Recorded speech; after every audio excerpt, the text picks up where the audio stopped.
This is TLV1.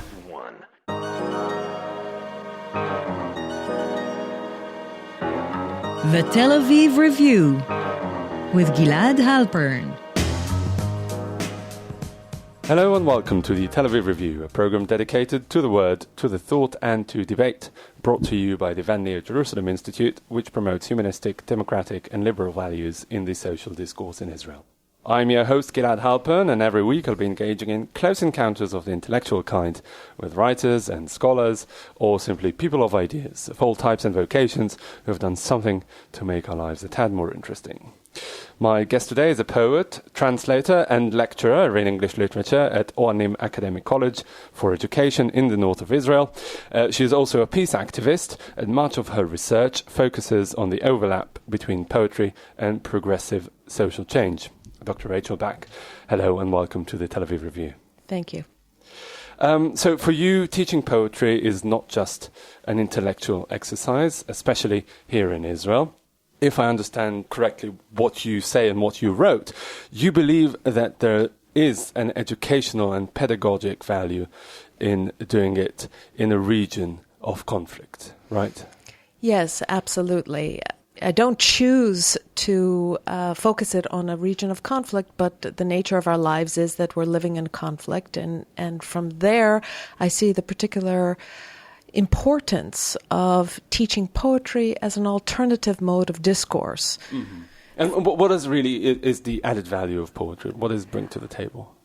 We live in times when language is emptied of its meaning. And we see this certainly in our region, we see this in America, we see it all over the world, that people say things that absolutely have no true worth, and that language is habitually misused and abused, deformed, and we are all party to it.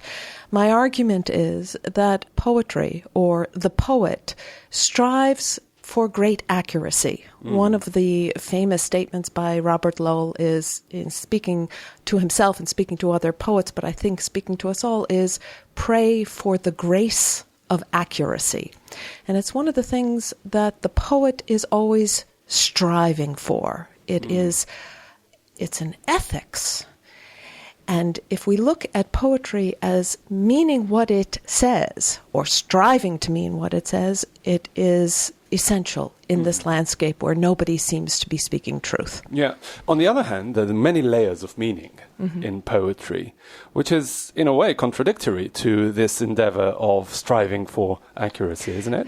That's very interesting what you've said. I see it as not a contradiction. I see it as an added dimension. The very fact that poetry resides on several levels is another way in which it comes closer to the truth, so that every time a student comes to a poem, he or she recognizes that there are many truths.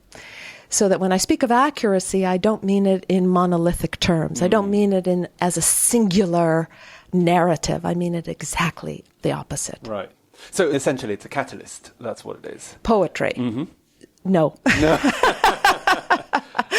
Well, look, I'm a poet, so right. I'm not going to say that poetry is a catalyst, because I think it has a word. A catalyst implies that it is there in order to make something else happen. Now, I believe that poetry is there in order to be there, and it might also act as a catalyst. Mm-hmm. Okay, well, that's pretty much what I meant. But if we take it back to Israel again, reality of conflict. Yes. Do people really have the patience for it in this high-strung reality? Yes. So, no, they don't have the patience for it. No, not at all. The good news is that my students don't have a choice. And that's always the best way to do it. That's always the best way to do it. Yeah. And together with that, I think we can see markers in our culture at large where poetry and poets still have a real place. It's a rarity in the world to have a poem of the day, which many of our major newspapers still have, and to feature poets in significant ways, often to lambast them, but nonetheless, they're part of the discourse. So yes, people don't have patience, definitely. But it's not just the context of conflict, it's also the Israeli culture. culture that is pretty no-nonsense. Does that play any role in... Yes, you're absolutely right. But together with that, we are very much a culture of the word.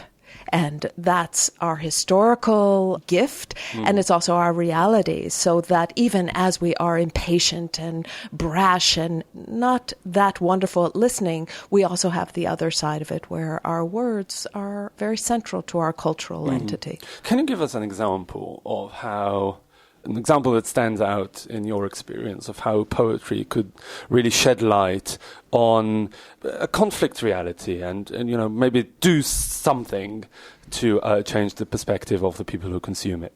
It's impossible not to relate to the case that is in our headlines right now, the poem of Mahmoud Darwish that has caused a great uproar and conflict, so much so that... Just to give context, there was a program on Army Radio, actually similar to this, that featured literature scholar, a Palestinian-Israeli literature scholar, who discussed the work of the famous Palestinian poet Mahmoud Darwish, whose work has become a champion of the Palestinian cause in general, and it was somewhat problematic for right-wing politicians here in this country, chief among them the culture minister.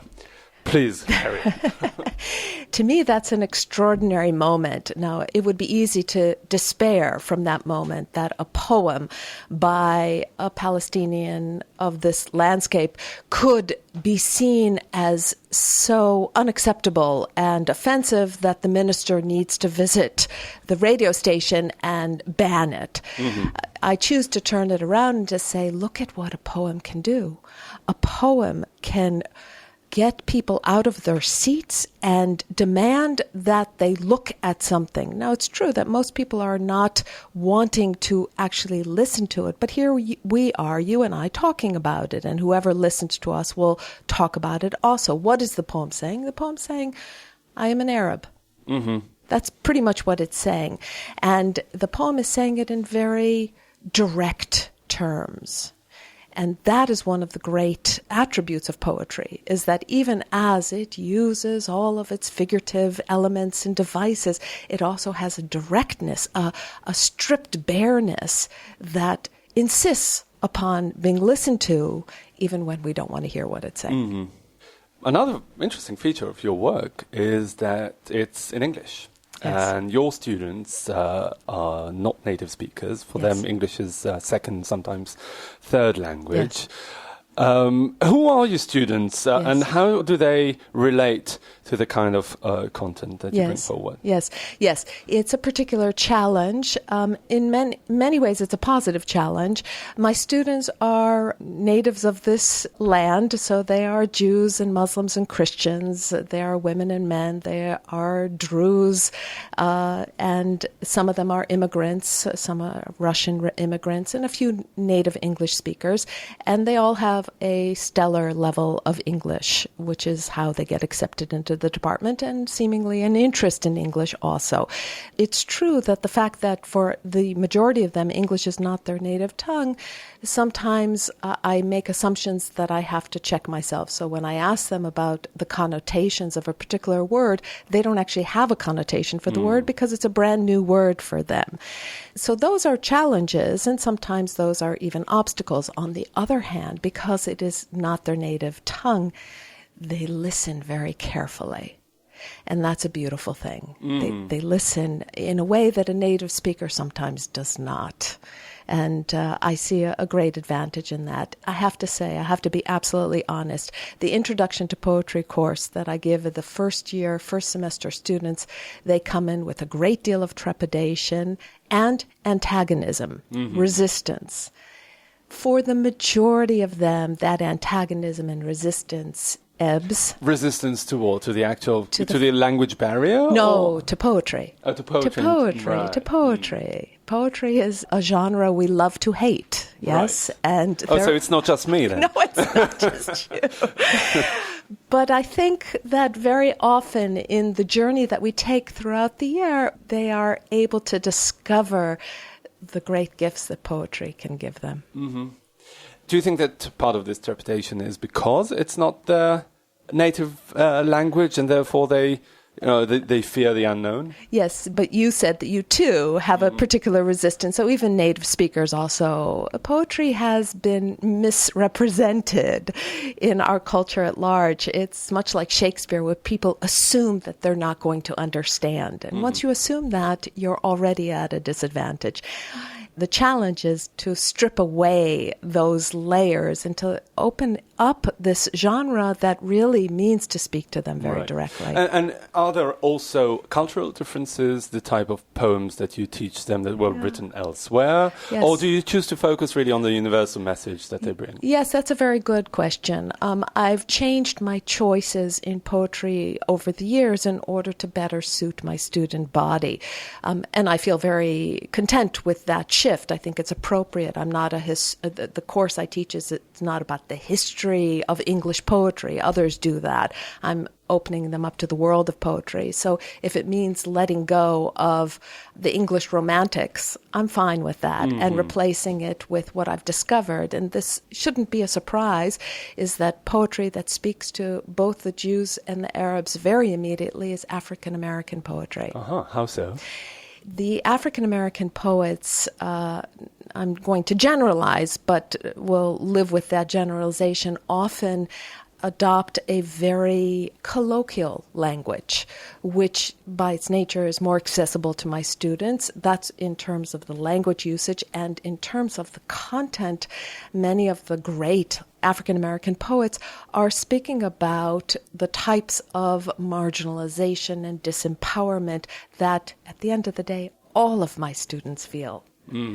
If it's a woman who feels it as a woman, if it's an Arab who feels it as an Arab, if it's a religious Jew who feels it as a religious Jew in a secular environment, and every one of them is able to connect it on his or her own level. Do you feel that you meet the same challenges as a translator, or does it really bring a new set of challenges to the table? There's overlapping, for sure, and it very much is about the bridging of cultures and the bridging of the types of worlds that each one of us live in because of the languages we use. Sometimes we're not even aware how deeply saturated our identities are with the language we use. Yes. And when you work as a translator, Yes. Really, what are the main elements that you think are those that, I wouldn't say translate themselves the best, but those that you can take as a translator? Maybe, taking poems or verses from one language to the other is also, in a way, a universal mission. I mean, taking something from a very specific cultural context to a more general one. What really are the elements that stand out in this sense, that fit the mold? Oh, that's a hard question, a very, very difficult question.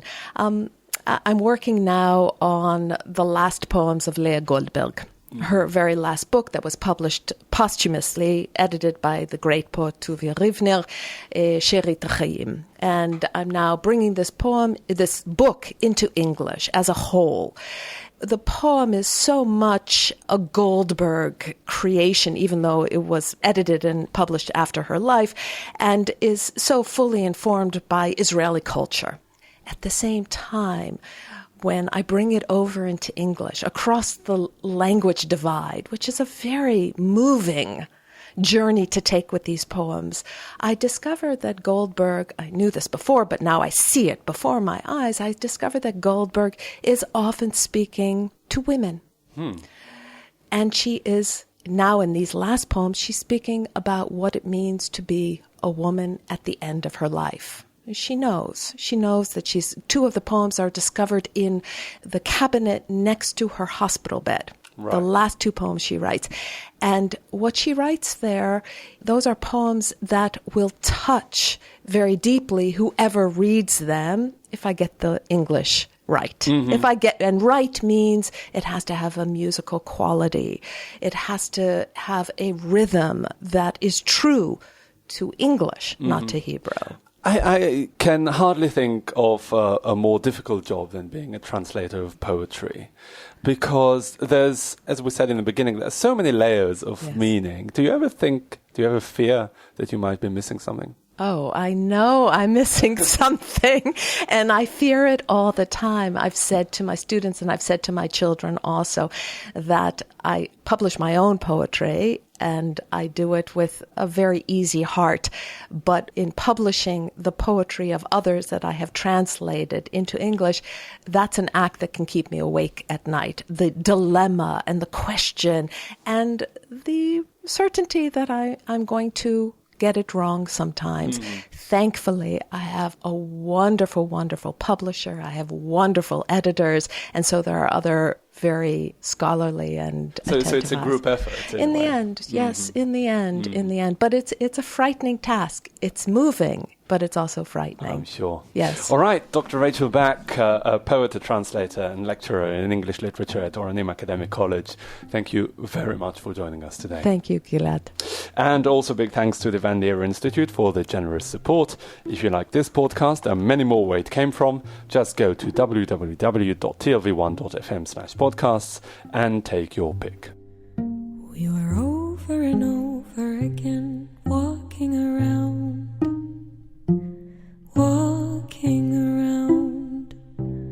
in circles. I can see that the sky rains my pain, washing it down.